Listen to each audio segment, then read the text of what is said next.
جانم تو بیا جانم تو بیا بیا که پزما شدم من میسوزونی شما از کجا بدانید؟ یعنی رو وقت کرد میکشم تو راستی من نمیخوام با این سوال جواب بدم چی من نمیشوم؟ چرا نمیشوم؟ میشوم یک سلام گرم نیستار بیننده بسیار عزیز سامانه اویلا تیجی. اینک برنامه ما است با نام صحبت روبرو. قرار دارند یکی از آوازخوان‌های بسیار عزیز و مهربان، بسیار مشهور، بسیار دارنده یک صدای خوب و بلند بالا، خوجستبانو. خوش آمدید خوجستبانو.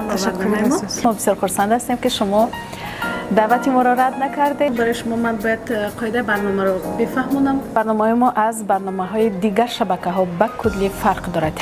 یعنی سوال از جانب ژورنالیست به طور لفافه پیشنهاد می‌شود.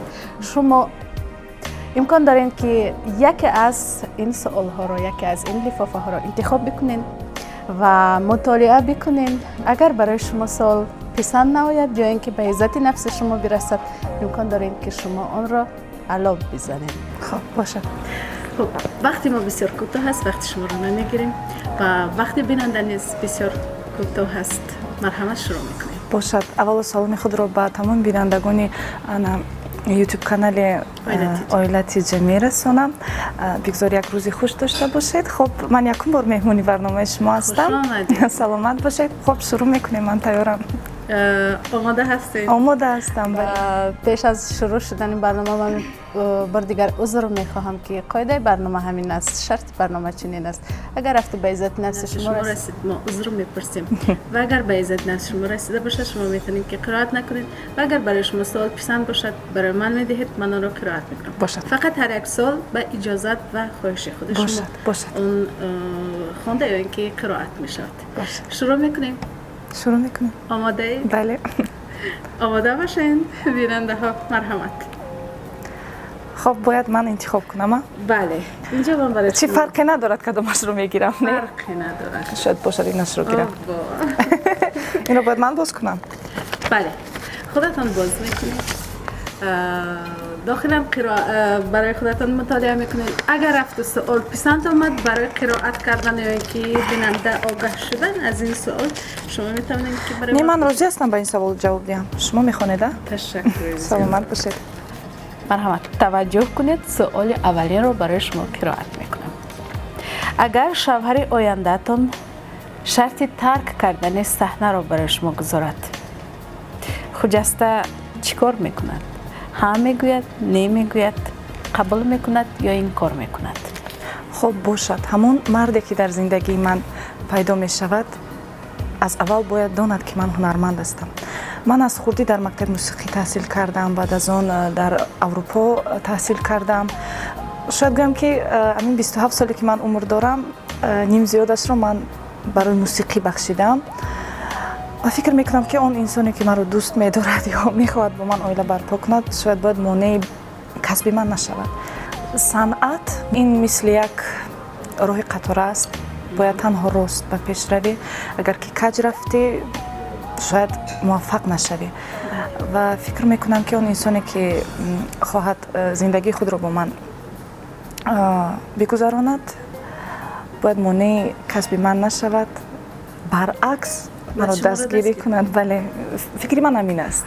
خب اگر به دام فریب افتاند و گوید که بعد از همدلی بستن یا اینکه بعد از همخانه شدن شاید و گپی مرا میگیرد، فکرهایش دیگر شود، شما چی کار میکنید؟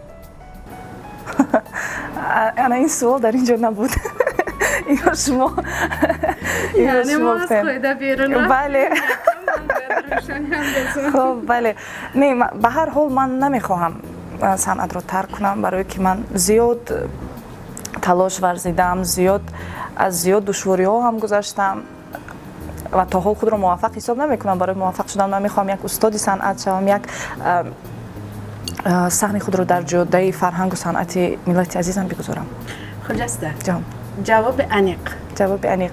نه یعنی شما پسند ندارید. ترک نمیکنم. نمیخوام کردن ترک. سوال دوم انتخاب از شما.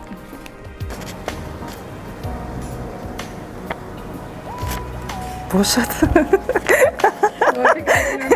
این سوال‌ها رو کی تیار کرده است؟ дуруст аст ки шумо ҳангоми наврасӣ аз сахтии рӯзгор ба алафдаравӣ ва ба корҳои деҳқонӣ машғул мешудед. даврони кӯдакии ман дар яке аз дар деҳоти боғистони ноҳияи шаҳри нав гузаштааст ва дар он ҷо мо ҳавлӣ доштем, хоб боғ ҳам доштем, алаф ҳам доштем. Мо тамоми корҳои хонаро мекардем бо апам. барои ҳамин ин як чизи оддӣ буд дар хурдии ман, даравидани алаф, коридани ягон сабзавот. ман ин корҳоро кардам. не махсус мехоҳад бидонад ки чаро аз сахтӣ, махсусан гап сари сахтӣ меравад. Аз сахтӣ доштед? сахтӣ барои алаф даридан ман надоштам. хоб ҳавлӣ аст, боғ аст, бояд онро тоза нигоҳ дорӣ. хоб духтари хона бояд тамоми корҳои хонаро бикунад. яъне ҳеҷ гоҳ рӯзгори шумо сахту сангин? чаро сахтиам доштем.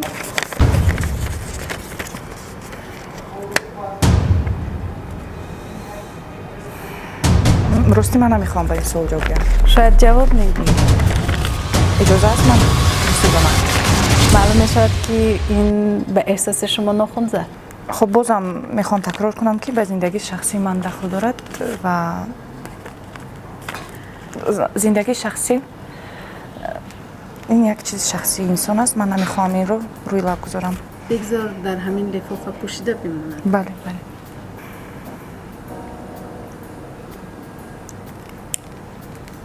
инак дӯстони азиз, хуҷаста лифофаро тибқи қоида ва қонуни барнома оташ мезанад. ҳеҷ кас баъд аз ману шумо ин суолро намехонад ва дар бораи ин ҷавоб ҳам пайдо намекунад. бошед. нафаси тоза мекашем.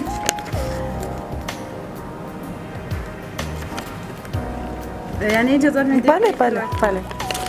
хуб, соали навбатиро қироат мекунам дӯстони азиз, мутаваҷҷеҳ бошед. чаро мисли дигар овозхонҳо хуҷаста ҷарроҳии пластикӣ намекунад? маблағ надорад ё ин ки завқ? ки зиёд мешавад дар сайтҳои иҷтимоӣ ҳам дар инстаграму дар ютуб дар зери гоҳ видеоҳоям менависанд ки бинияшро чаро ҷарроҳӣ намекунад. намехоҳам. инак фурсат аст ки шумо бигӯед ки намехоҳам. маҷбур накунед. бале, умуман гап дар сари маблағ намеравад. гап дар сари он аст ки шояд пурқувват будани овози ман аз тариқи, чунон ки шумо медонед ман ҳунарманди операсаро ҳастам, бисёр қувваи садо бо бинӣ, бале, ино ҳамаш тавъам ҳастанд. бале, барои ҳамин аввало намехоҳам ки садои худро аз даст диҳам. дуюмаш он чизе ки худованд барои ман додааст, он ҳусне ки худованд, ман шукрона мекунам. саломат бошед. саломат бошед шумо. хуб, зиқ намекунед маро дигар. чизе аст дуру дароз аст.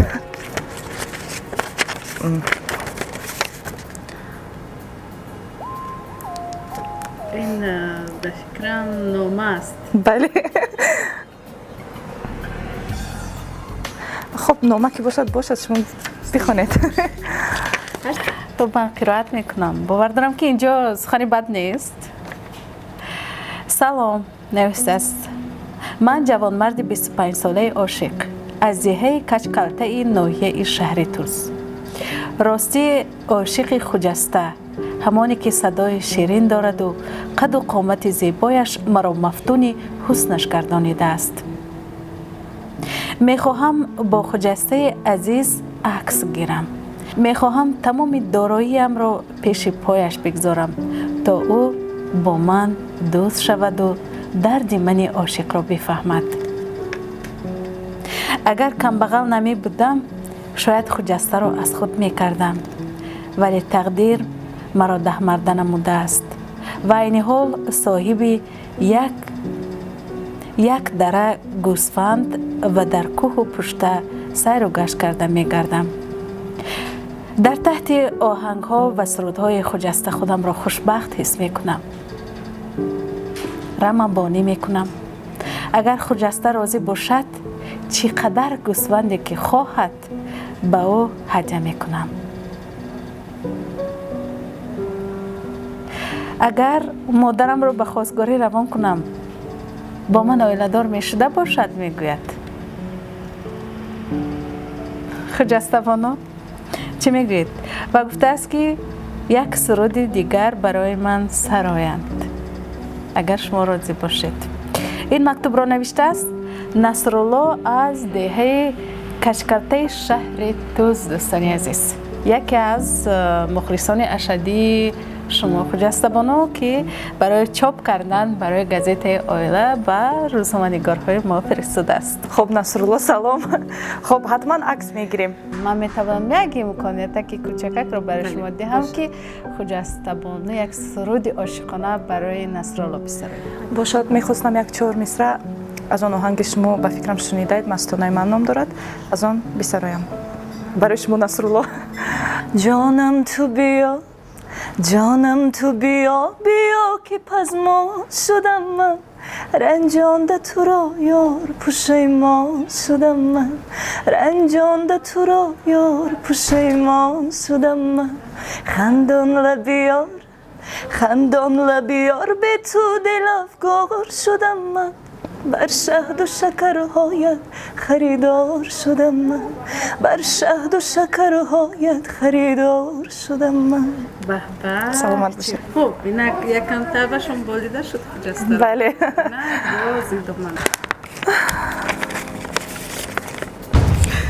ҳар як сол нафаси чуқур мекашад хуҷаста. шумо ин солро месӯзонед. маънояш ба хулоса омадед ки бояд бисӯзонед.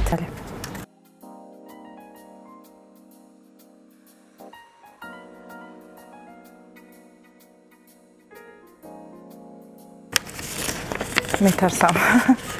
аз кушодани ин лифофа дигар шуморо тарс фаро мегирад ки ин суол барои писанд аст ва мехоҳад ки ҷавоб бигӯяд. ва ниғ мефаҳмам ки ба зиндагии шахсияш дахл надорад.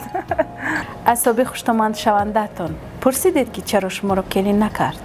ман надоштам соби хуштомандшаванда. надоштам. дӯст дошта доштӣ? дар ин ҷо ин савол набуд. ба ҳамин суол ҷавоб медиҳам ки ман хуштомандшаванда надоштам. яъне аз ин берун намедиҳед? не. боре ошиқ шудед? бале, шудам. шояд ҳозир ҳам ошиқ бошам. ман ошиқи санъат ҳастам, ошиқи зиндагӣ ҳастам. яъне ошиқи мард дигар намешавед?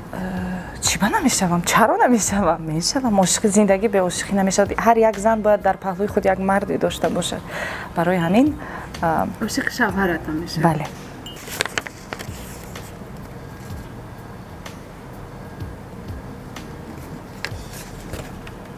мегӯяд ки дар чорабиниҳои сатҳии ҳукуматӣ зиёд баромад мекунед. шуморо кӣ дастгирӣ мекунад? ҳунаратон, тағо ва ё ягон марди вазифадор? кадоме аз ин? ҳунар. чунон ки шумо медонед, ман дар консерваторияи миллии ҷумҳурии тоҷикистон таҳсил мекардам. баъд аз он соли 2013 буд дар чорабинии сатҳи давлатӣ дар истиқлолият як арияи италиёвиро сароида будам. дар он ҷо пешвои миллат, роҳбари давлат назарашон ба ман уфтод ва супориш доданд ки маро барои таҳсил ба Итолиё равон кунанд. дар он ҷо ман таҳсил кардам. бо дастгирии зиёд устодон, яке аз он устодҳо буданд Адҳам Холиқов, Рустам Дулоев низ дар он ҷо буданд. чуноне ки шумо медонед, ман дар оркестри симфонӣ назди дастгоҳи иҷроии президентӣ кор мекунам ва ин вазифаи мо аст дар тамоми чорабиниҳо суруд хондан, хизмат кардан. барои ҳамин аввало бо дастгирии роҳбари давлат, пешвои миллат, баъдан ҳунарам. саломат бошед. яъне ягон марди вазифадор, чунон ки инҳо мегӯянд, дар бари шумо нест? нест.